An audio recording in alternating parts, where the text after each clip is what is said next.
Hello friends, last class हम लोगों ने जर्नल के सारे कॉन्सेप्ट कंप्लीट कर लिए थे लगभग। आज हम लोग केवल इससे रिलेटेड कुछ जितने भी डाउट्स हैं वो डाउट्स हम लोग डिस्कस करेंगे और इस चैप्टर को आज हम लोग सम अप करने की कोशिश करेंगे, कंप्लीट करेंगे।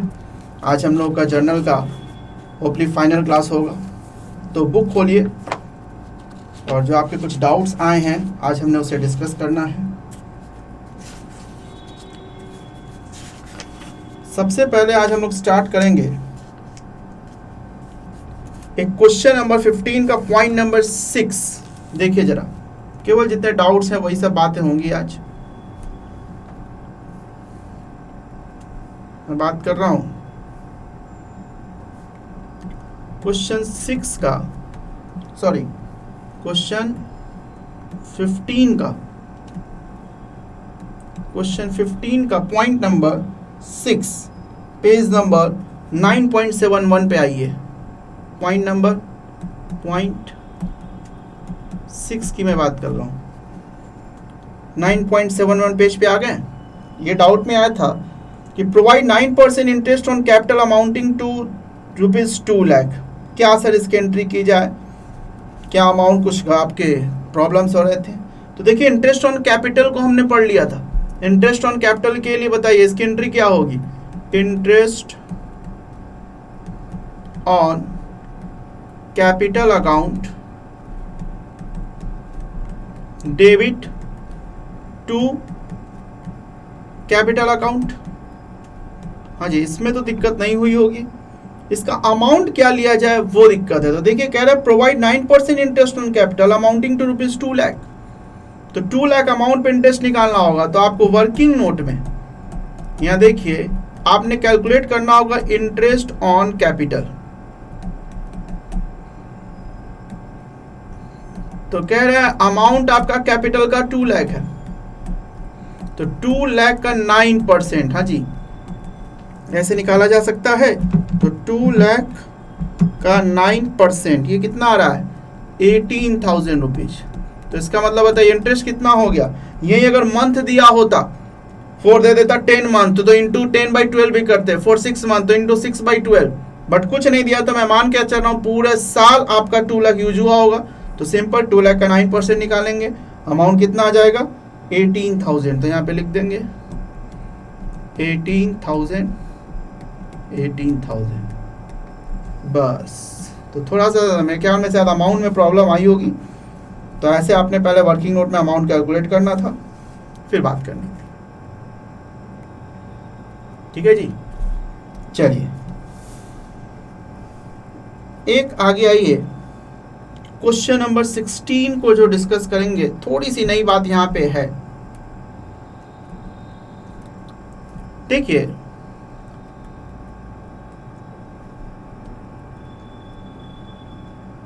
एक एग्जाम्पल के रूप में पहले आप समझिए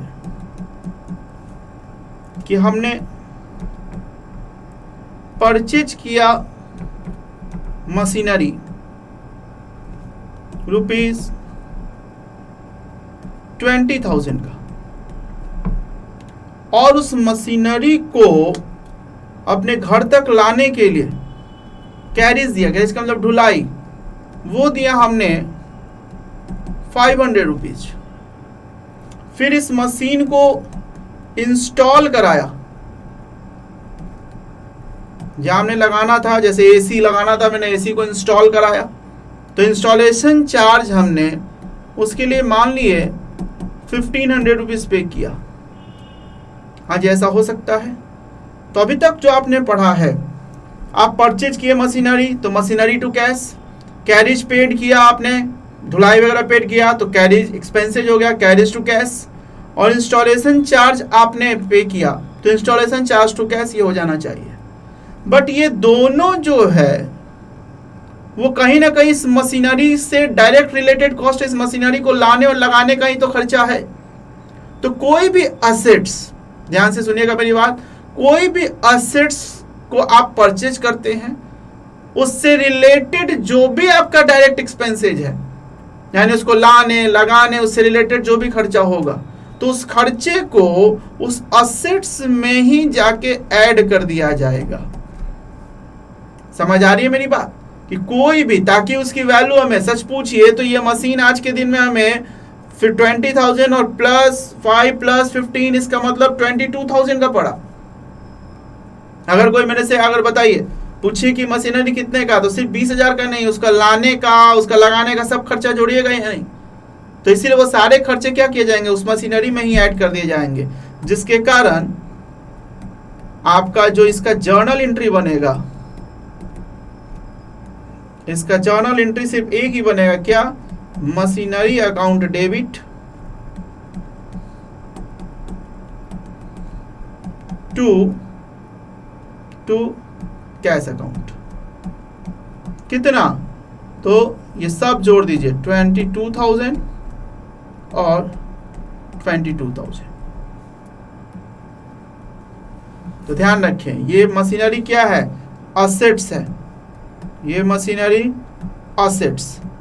तो किसी भी असेट्स का परचेज प्लस उसका इंस्टॉलेशन कैरेज वगैरह सब, यानी परचेज और उसको लाने लगाने का जो भी खर्चा है वो सब क्या करेंगे, उस असेट्स में ही जोड़ दिया जाएगा।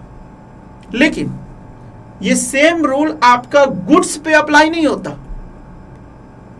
यदि आप गुड्स परचेज करते हैं, जैसे यहां पे मैं, ये हो गया बेटा, नोटिंग कर लीजिए सब कोई,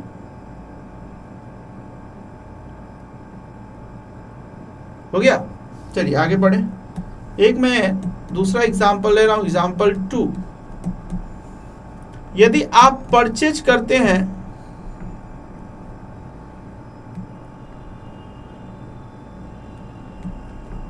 गुड्स, परचेज गुड्स ₹20,000 और इस गुड्स को लाने के लिए आपने कैरिज पे किया ₹1,000। तो इसके लिए जो आप जर्नल एंट्री बनाएंगे, ध्यान रखेंगे, इसके लिए जो आप जर्नल एंट्री बनाएंगे तो इसके एक्सपेंसेस को इसमें इंक्लूड ना करें। परचेज अकाउंट डेबिट वो लिखे 20,000 ही, और कैरिज अकाउंट, कैरिज का मतलब ढुलाई होता है, कैरिज अकाउंट डेबिट ठेला वाला वगैरह जो दिया होगा आपने 1,000 टू कैश अकाउंट 21,000। ठीक, ये करेंगे। अब देखिए ये एक नॉर्मल आपको वैसे ही दिख रहा है। तकलीफ ये होती है कि सर असेट्स में तो आपने जो भी खर्चा था उसको इंक्लूड कर दिया उस असेट्स में ही, तो गुड्स में क्यों नहीं किया।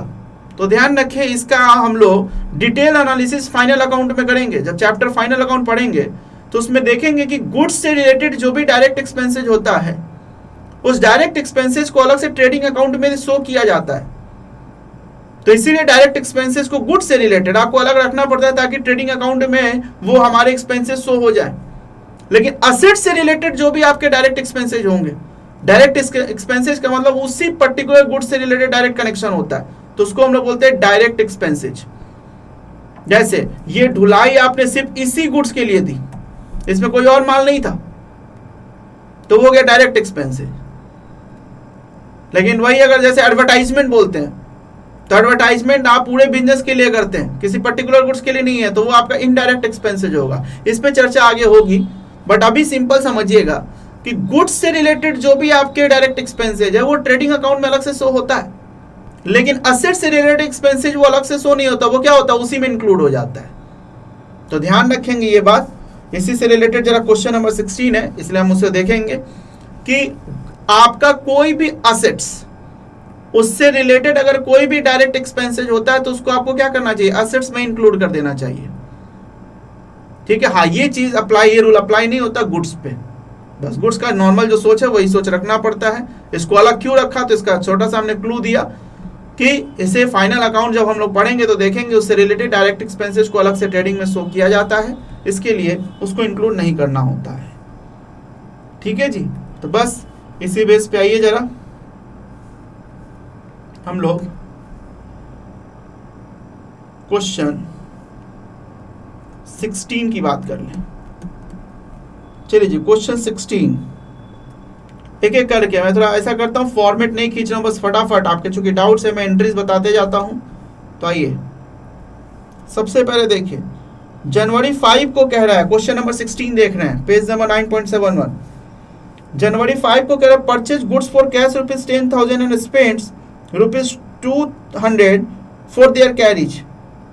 तो देखिए जी, ये गुड्स से रिलेटेड है तो इसको अलग रखा जा सकता है। हालांकि कुछ लोग इसको भी साथ में ऐड कर देते तो गलत नहीं है, बट नॉर्मली गुड्स से रिलेटेड को अलग रखते हैं क्योंकि उसको फाइनल के ट्रेडिंग अकाउंट में दिखाया जाता है। तो इसीलिए देखिए जनवरी 5 क्या करें हम, परचेज अकाउंट, यहाँ पे मैं जर्नल एंट्री लिख देता हूँ,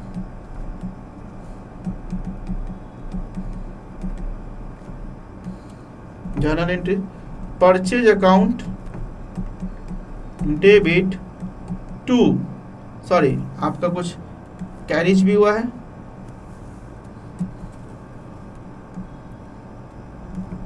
carriage account debit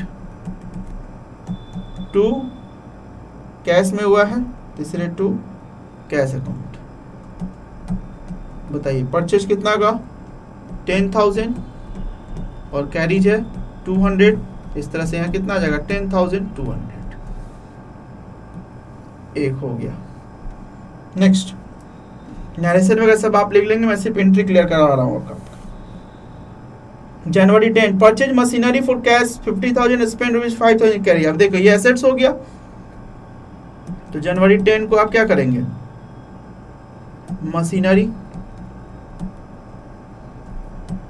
account debit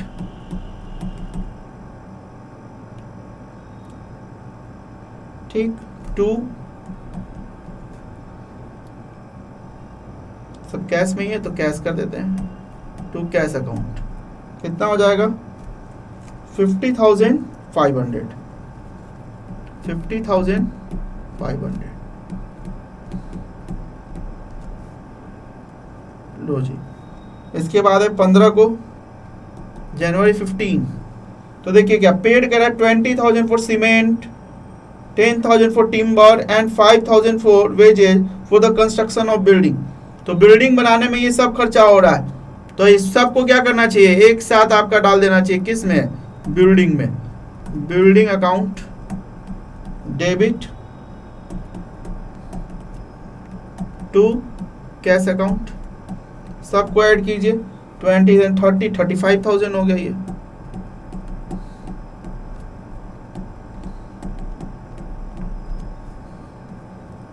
ठीक, इसके बाद purchase of one old machinery 20,000 spend 2,500 for immediately repair. तो देखिए एट द टाइम ऑफ आप परचेजिंग,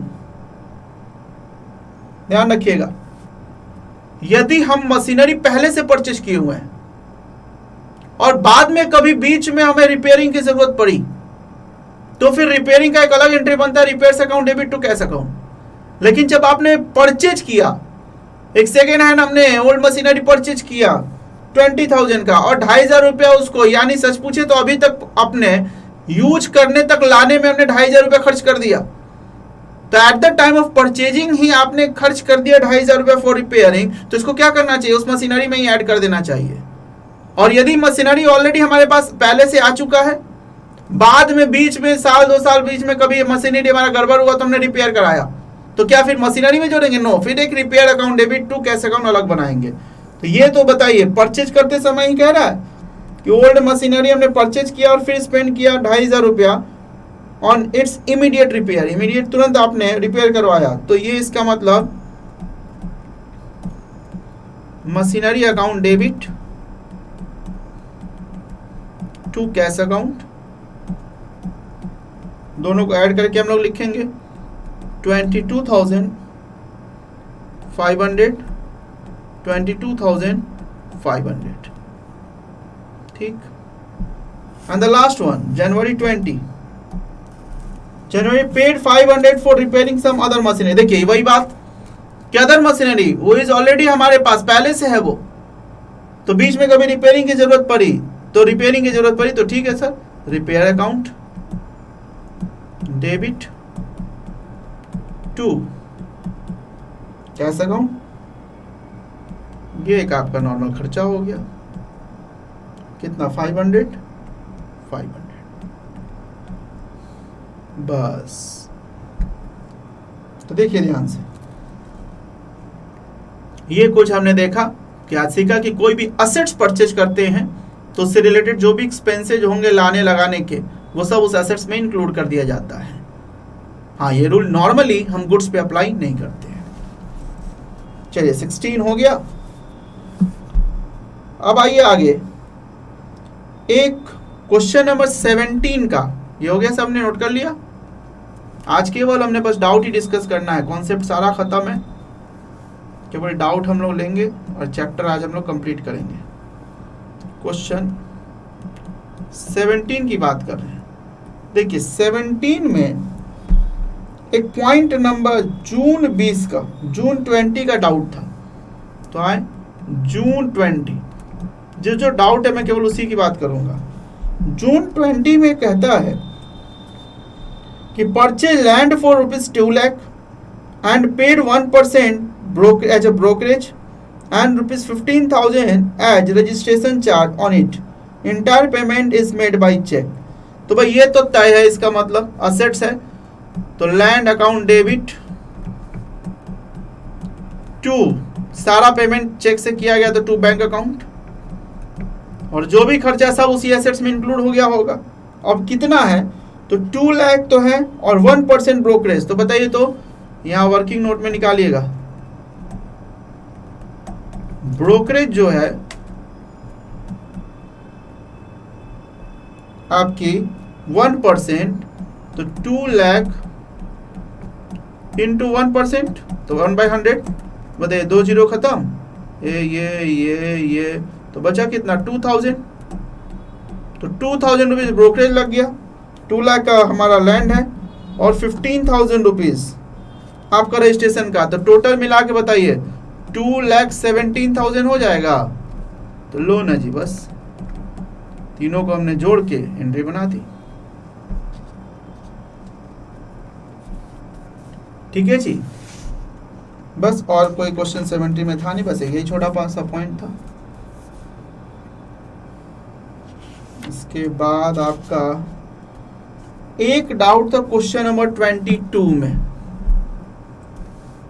आइए, हो गया, आगे बढ़े। क्वेश्चन नंबर 22 में point number D, question number 22 point number D 9.73 है। वैसे मैं सारे का आंसर असाइनमेंट में डालूंगा, लेकिन जो डाउट है मैं केवल डाउट डिस्कस कर रहा हूं। पॉइंट नंबर डी देखिए क्या कहता है, पेज नंबर 9.73 पे कहता है charge 5% depreciation on building costing ₹2 lakh and 8% depreciation on furniture costing ₹5,000। तो डेप्रिसिएशन हमने डिस्कस कर लिया था, तो उसकी एंट्री बताइए। एंट्री तो सबका क्लियर होगा, depreciation account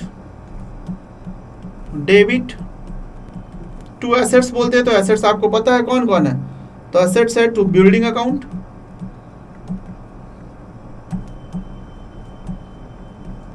to furniture account, to furniture account. Depreciation आप देखिए, अब यहां पे डेप्रिसिएशन का आपने अमाउंट निकालना होगा, तो फिर यहां वर्किंग नोट में आप अमाउंट निकालें, डेप्रिसिएशन ऑन बिल्डिंग। तो आपका देखिए, एक होता है क्वेश्चन में हमने डेप्रिसिएशन का ही वैल्यू दे दिया, और एक होता है क्वेश्चन में इन्होंने बिल्डिंग का वैल्यू दिया है। बिल्डिंग की कॉस्टिंग कितनी है 2 लाख, और डेप्रिसिएशन का रेट इन्होंने बताया, रेट क्या है 5%। बिल्डिंग पे देखिए चार्ज 5% डेप्रिसिएशन ऑन बिल्डिंग, तो मैं क्या करूंगा, इसका 5% निकाल लूंगा। तो 2 लाख का 5% 10,000 आता है, और इसी ढंग से डेप्रिसिएशन ऑन फर्नीचर निकालूंगा।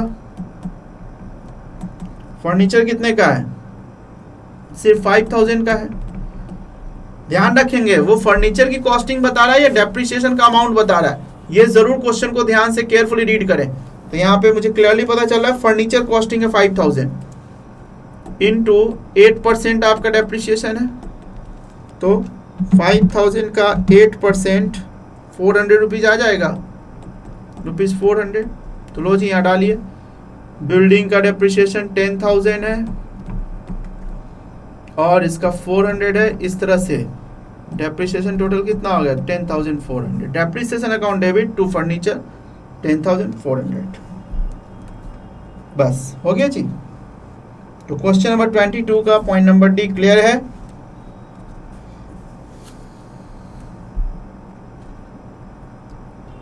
आगे बढ़े। इसके बाद एक डाउट है क्वेश्चन नंबर 24 का पॉइंट नंबर 3। चलिए आइए देखें क्वेश्चन 24 का पॉइंट नंबर 3 निकाले सब कोई, पेज नंबर 9.73 पे ही है।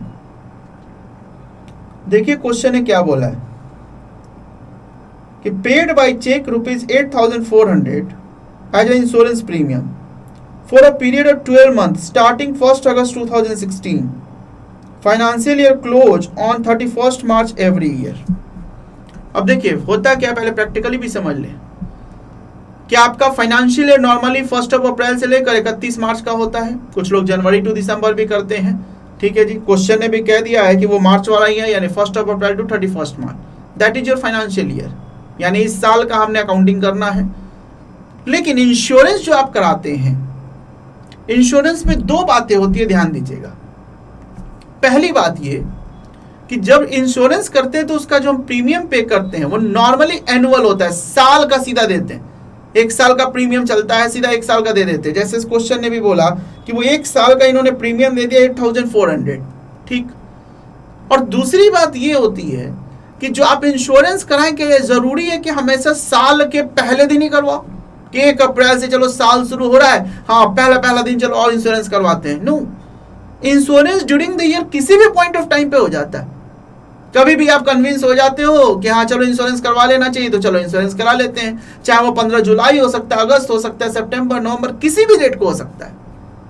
तो ऐसी स्थिति में देखिए आपकी एंट्री तो केवल 1 साल की है, फाइनेंशियल ईयर अप्रैल टू मार्च, और इंश्योरेंस साल के बीच में किसी भी टाइम पे हो गया और वो प्रीमियम पूरा 1 साल के लिए गया। तो इसका मतलब ये हुआ कि जैसे इसी क्वेश्चन में देखिए अगस्त में आपका प्रीमियम गया है, तो अगस्त 2016 टू अगस्त 2017 तक का ये प्रीमियम है, जबकि आपका ये साल 31 मार्च 2017 को ही खत्म हो जाएगा। तो उसके बाद का जो पीरियड का आपका प्रीमियम है वो एक तरीके से एडवांस में चला गया या नहीं? आपको तो केवल करेंट ईयर यानी 31 मार्च 2016 तक का ही तो कंसीडर करना है। तो प्रीमियम में हमेशा ध्यान रखिएगा कि नॉर्मली जो आपका एनुअल प्रीमियम जाता है उसमें कुछ प्रीपेड छुपा होता है, डिपेंड करता है वो साल में। आप देखिए जैसे यहीं पे आपका ये मान लो ईयर है, ध्यान से देखिएगा, ये 1 अप्रैल 2016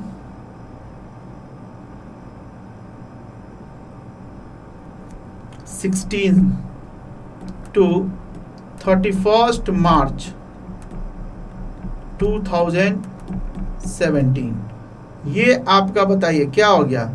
ये आपका फाइनेंशियल ईयर, यानी जिस साल आपने अकाउंटिंग किया है वो पूरा साल है ये आपका। लेकिन देखिए ध्यान से, ये बीच में 1 अगस्त 2016 को आपका इंश्योरेंस प्रीमियम पेड।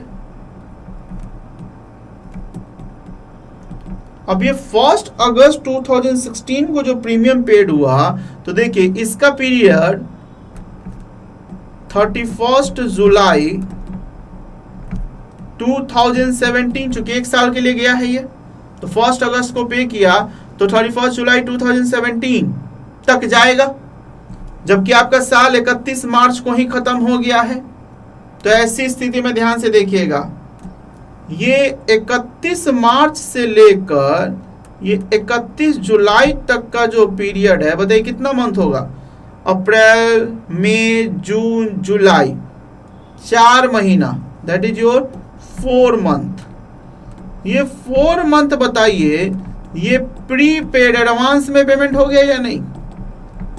8 मंथ का पीरियड तो ठीक है, वो आपका इसी साल में, ये 4 मंथ प्रीपेड हो जाएगा या नहीं? तो इसी में देखिए ध्यान से कि आपने जो इंश्योरेंस का एंट्री है वो देखिए ध्यान से, 2 एंट्री इसमें आएगी। एक इंश्योरेंस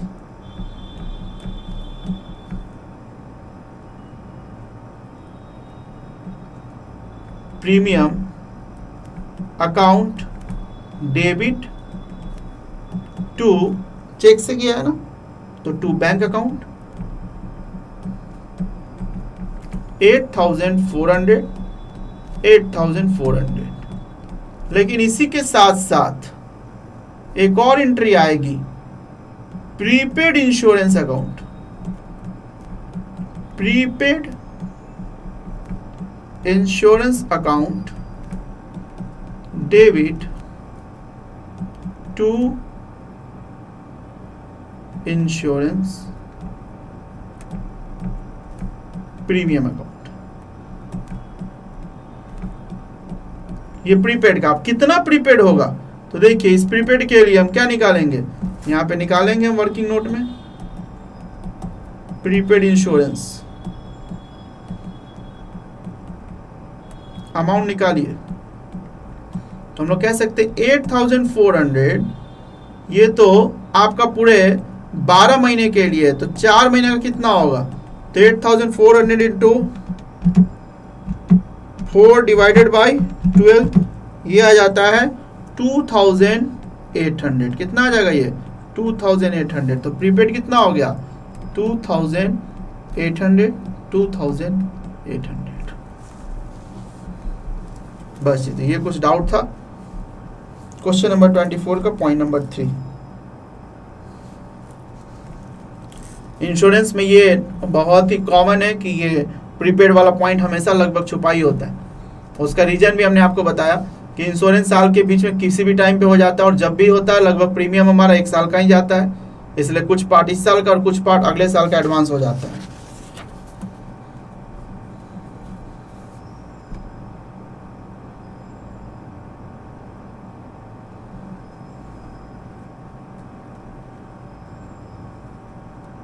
हो गया? चलिए आगे बढ़े। देखिए एक क्वेश्चन नंबर 27 में आपका पहला पॉइंट है। पहले उससे पहले मैं एक वर्ड आपका थोड़ा नया है आपके लिए, मैं पहले चाहता हूँ उसको डिस्कस कर लें। एक वर्ड आता है VPP, कभी कभी सुनने में मिल जाता है, जिसका फुल फॉर्म होता है value payable post, value payable post. देखिए इसमें जो बेसिकली होता ये है कि कोई सेलर वो गुड्स हमें बाय पोस्ट भेजता है, और पोस्ट को ही हम पेमेंट करते हैं बाय पोस्ट, जो पोस्ट ऑफिस सुनते होंगे आप, बाय पोस्ट आएगा, और उसी को हम पेमेंट करके फिर क्या करते हैं, गुड्स की डिलीवरी ले लेते हैं। तो इसी कॉन्सेप्ट को बोला जाता है वैल्यू पेएबल पोस्ट, यानी गुड्स सेलर ने हमें भेजा बाय पोस्ट, और जो वैल्यू ऑफ गुड्स है उसका पेमेंट हमने पोस्ट में किया, और इसके बाद हमने गुड्स को डिलीवर कर लिया, सॉरी गुड्स की डिलीवरी हमने रिसीव कर ली।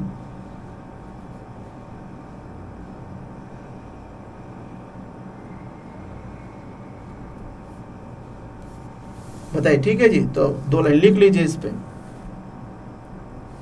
अंडर दिस सिस्टम, लिख लीजिए, under this system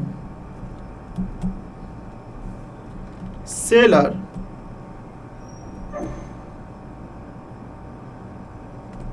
send goods by post, ठीक, buyer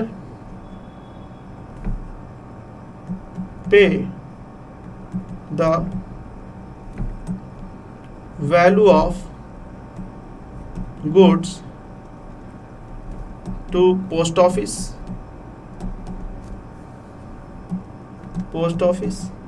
and get the delivery of goods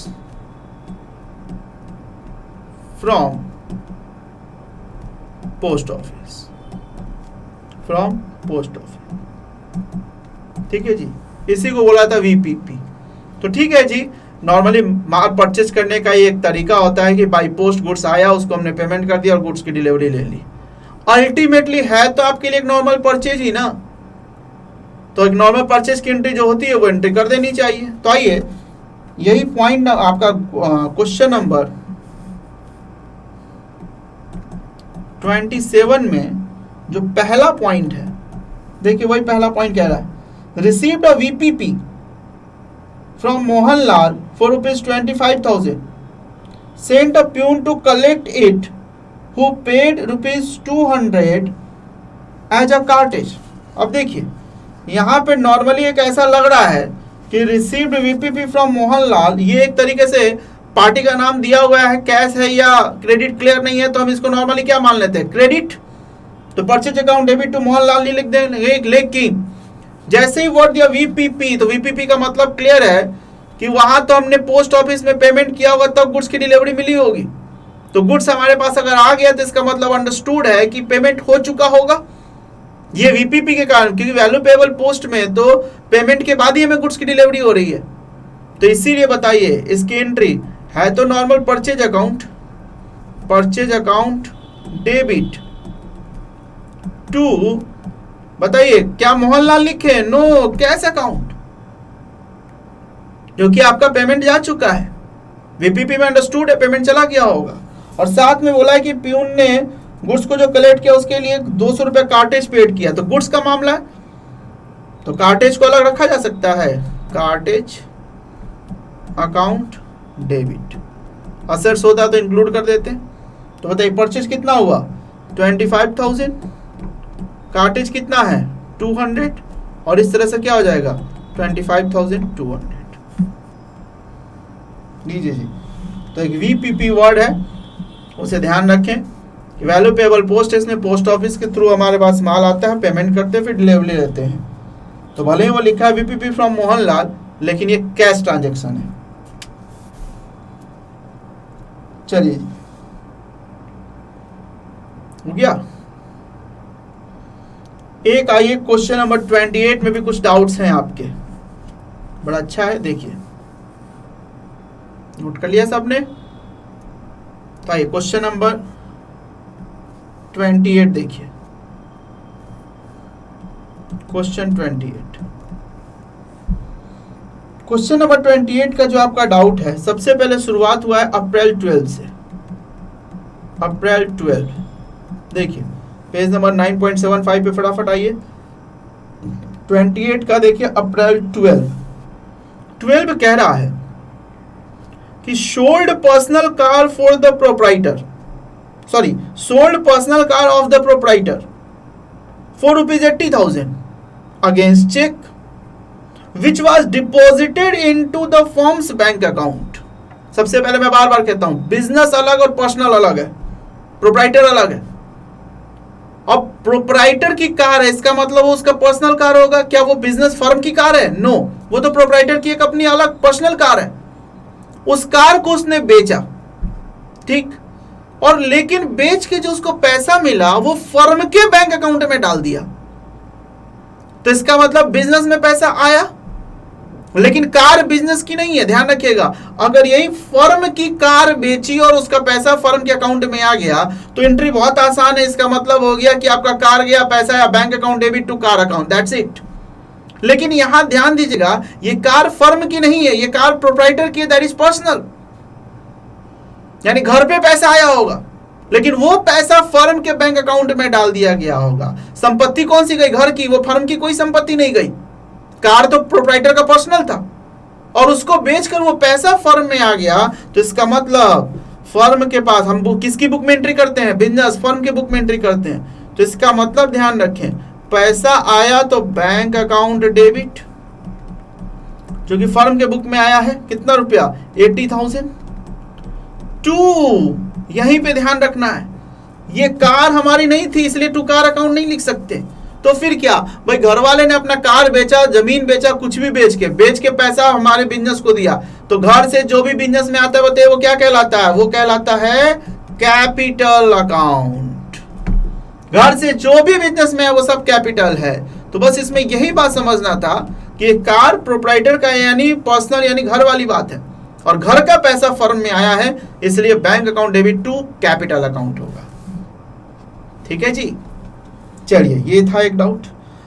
back to back देखिए पॉइंट आपका अप्रैल 16 का। अप्रैल 16 क्या कह रहा है? Sold personal car of the proprietor for ₹1,50,000 against cheque which was deposited into the proprietor's personal bank account.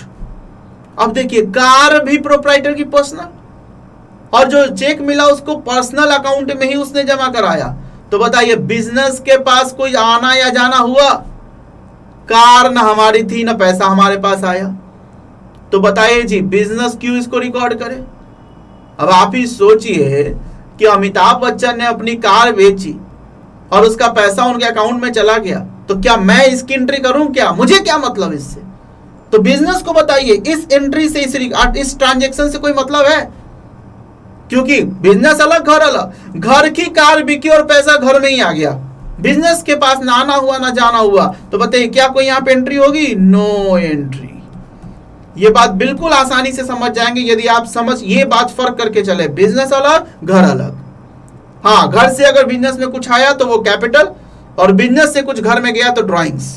तो 12 में तो चलो कार बेचकर वो बिजनेस में पैसा आया था तो कैपिटल बन गया, लेकिन 16 अप्रैल को तो कार भी बेची पर्सनल और पैसा भी उन्हीं के पास है, तो बिजनेस के पास तो कुछ ना आया ना गया। इसलिए बताइए क्या कोई एंट्री करनी चाहिए? नो, कोई एंट्री नहीं होगी। तो ये एक डाउट में था। एक आइए लास्ट, इसमें देखिएगा अप्रैल 24 का। ये क्लियर है? नो एंट्री 1 अप्रैल। मैं केवल डाउट बता रहा हूं, पूरा क्वेश्चन नहीं कर रहा हूं। 20 तारीख वाला सिंपल है, कॉस्ट में प्रॉफिट जोड़ते हैं आप, फिर ट्रेड डिस्काउंट करते हैं, ठीक है। 24 अप्रैल का देखिए। 24 अप्रैल का कह रहा है कि place an order with Rudra and company for supply of goods of ₹80,000 and a cheque for 40% amount is sent to them as an advance. सबसे पहले इसमें अंडरलाइन कीजिएगा वर्ड प्लेस एन ऑर्डर। ध्यान रखिएगा, एक वर्ड है प्लेस एन ऑर्डर। ये जो प्लेस एन ऑर्डर है, खासकर इस वर्ड ऑर्डर को देखिए, तो कभी भी ऑर्डर की कोई एंट्री नहीं होती। आप कोई ऑर्डर करते एंट्री, माल आए या जाए तब बात बनेगी। सिर्फ हमने ऑर्डर कर दिया माल के लिए, उसकी कोई एंट्री नहीं होती। जिस दिन हमारे पास माल आएगा हम उसकी एंट्री करेंगे। परचेज कर लिया तब हम एंट्री करेंगे। सिर्फ ऑर्डर दिया हमने, उसकी एंट्री नहीं होगी। तो इसीलिए सिर्फ लिख देता place an order to Ram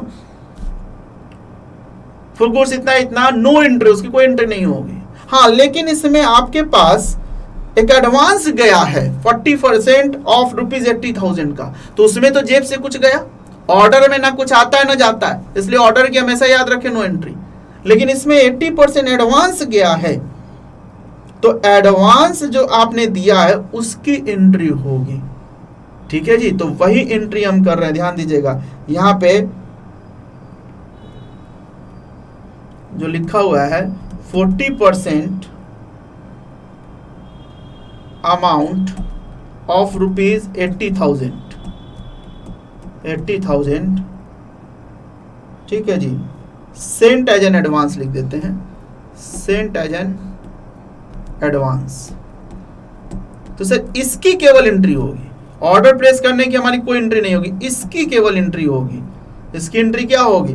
तो एडवांस गया, किसके पास गया? पार्टी का नाम है रुद्रा एंड कंपनी, तो Rudra and company account debit to पैसा आपके चेक से गया तो टू बैंक अकाउंट। 80,000 का 40% निकाल लेंगे, कितना गया 32,000, ये गया 32,000।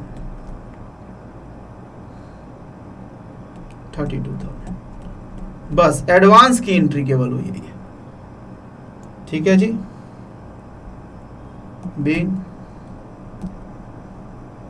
सेंट एडवांस, शॉर्टकट में मैं लिख देता हूं फॉर ऑर्डर, फॉर या यू लिख they sent advance and place order. तो यहाँ ध्यान देने वाली बात यह है कि ऑर्डर जो प्लेस किया उसकी कोई एंट्री नहीं, केवल अगर क्वेश्चन में ऑर्डर प्लेस करने का होता तो नो एंट्री, लेकिन जो एडवांस गया था हमने सिर्फ एडवांस की एंट्री की है, जिसमें पैसा हमारे से गया है। पाने वाला कौन, तो रुद्रा एंड कंपनी, ठीक है जी। तो ये छोटे छोटे डाउट्स थे वो क्लियर किया हमने। आइए इसके बाद डाउट्स लगभग खत्म है। एक क्वेश्चन नंबर 29 में एक दो बच्चे थोड़ा वो क्वेश्चन को समझ नहीं पाए हैं कि सर इसमें करना क्या है। तो आइए जरा क्वेश्चन नंबर 29 का एक दो पॉइंट्स में केवल बता रहा हूं। देखिए क्वेश्चन नंबर 29 क्या कह रहा है कि give the journal entries corresponding to the narration given below. देखिए सवाल का फ्रेमिंग थोड़ा अलग है। नॉर्मली आपको ट्रांजैक्शन मिल जाता है, एंट्री करते थे। इस बार क्या किया है, एंट्री बना दिया है और मिसिंग है, आपका खाली है, कुछ जगह खाली, और उसमें नरेशन एक समझिए आपका क्वेश्चन का काम कर रहा है। तो आपको नरेशन पढ़ना है, उस बेस पे उसकी एंट्री को केवल आपको फिलअप करना है जहां जहां खाली है। तो जैसे पॉइंट नंबर 1 ही केवल मैं तो बता रहा हूं। पॉइंट नंबर 1 देखिए, कह रहा डैश अकाउंट डेबिट, फिर dash account debit to dash account, पूरा एंट्री खाली है। बस ये दिख रहा है कि इसमें 2 डेबिट होने वाला है और एक क्रेडिट होने वाला है, जिसमें बोला goods of the list price of 5,000 sold at 10% trade discount and 2% cash discount. तो लीजिए ना जी, आप क्या करेंगे, पहले तो वर्किंग नोट इसका कर लेते थे हम लोग। लिस्ट प्राइस कितना, लिस्ट प्राइस है 5,000, ये नरेशन से मुझे पता चल रहा है, यही चीज आपको क्वेश्चन में दिया जाता था। Less trade discount at the rate 10%, कितना हो जाएगा 500। इस तरह से ये आ जाएगा 4,500 लेस कैश डिस्काउंट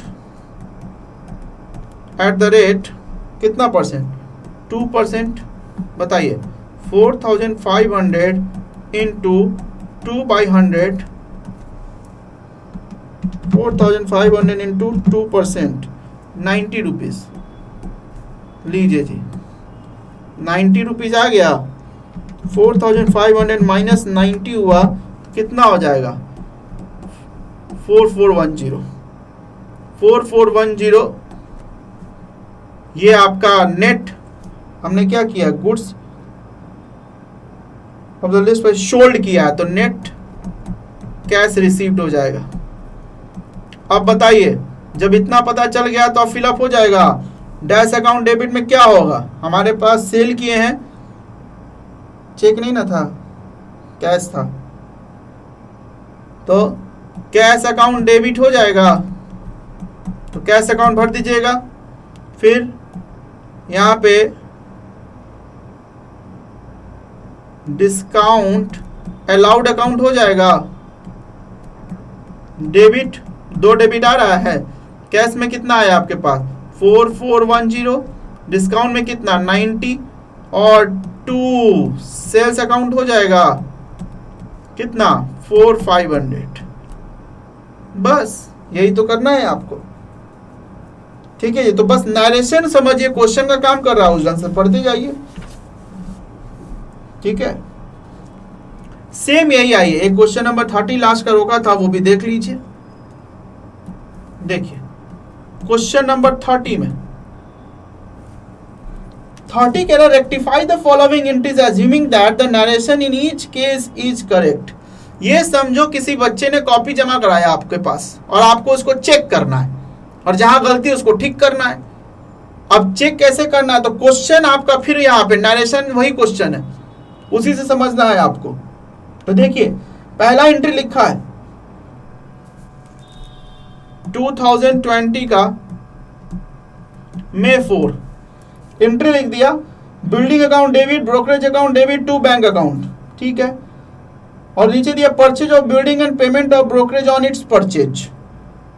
तो देखिए एक बात ध्यान रखिए, एंट्री बनाने से थोड़ा मुश्किल होता है चेक करना, क्योंकि गलत लिखा हुआ रहता है, कई बार गलत लिखा हुआ उसी में कहीं ढल ना जाओ। तो अभी हम लोगों ने पढ़ा असेट्स को जब हम परचेज करते हैं तो उससे रिलेटेड जो भी खर्चा होता है उस एसेट्स में ही जोड़ देते हैं, लेकिन इन्होंने नहीं जोड़ा है। तो आपको क्या करना चाहिए, ठीक करना चाहिए कि नो ये क्या होगा, नरेशन से पता चला ओ बिल्डिंग और ब्रोकरेज है तो बिल्डिंग अकाउंट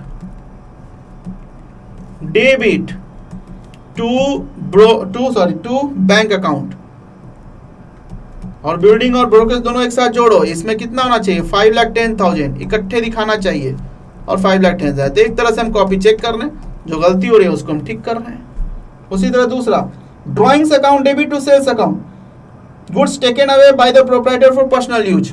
तो गुड्स पर्सनल यूज के लिए गया तो वो सेल की तरह ट्रीट कर दिया। हमें पता है कि नहीं, जब पर्सनल यूज के लिए जाता है तो drawings account debit to sale होना चाहिए, परचेज होना चाहिए। तो आप ठीक कीजिए May 10 को drawings account debit to purchase account, यहां पे सेल की जगह उसको क्या कर देना चाहिए, परचेज करना चाहिए। 12,000 बाकी ठीक है। तो भाई नरेशन पढ़िए और उसका सही क्या हो सकता है, नरेशन ही क्वेश्चन का काम कर रहा है, उसको पढ़िए और सही क्या हो सकता है वो सही इसको करेक्ट करते चलिए। बताइए कर सकते हैं ये सारा। तो चलिए एक लास्ट होमवर्क है, ये होमवर्क क्वेश्चन नंबर 30 को कंप्लीट कर लीजिएगा और यहाँ जाके हमारा ये चैप्टर खत्म होता है। कुछ अदर क्वेश्चंस है वो आपकी इच्छा है, आप अपने प्रैक्टिस के लिए और बना सकते हैं, लेकिन मेन हमें 30 तक जरूर सभी बच्चों को कर लेना चाहिए। अब यहाँ तक अगर आपका सब कुछ ठीक है तो नेक्स्ट क्लास में अब एक जर्नल से रिलेटेड लेकिन एक बड़ा इंपॉर्टेंट टॉपिक हम लोग स्टार्ट करेंगे, जीएसटी। नाम तो सुना होगा। आइए जीएसटी की बात करेंगे हम लोग नेक्स्ट क्लास से।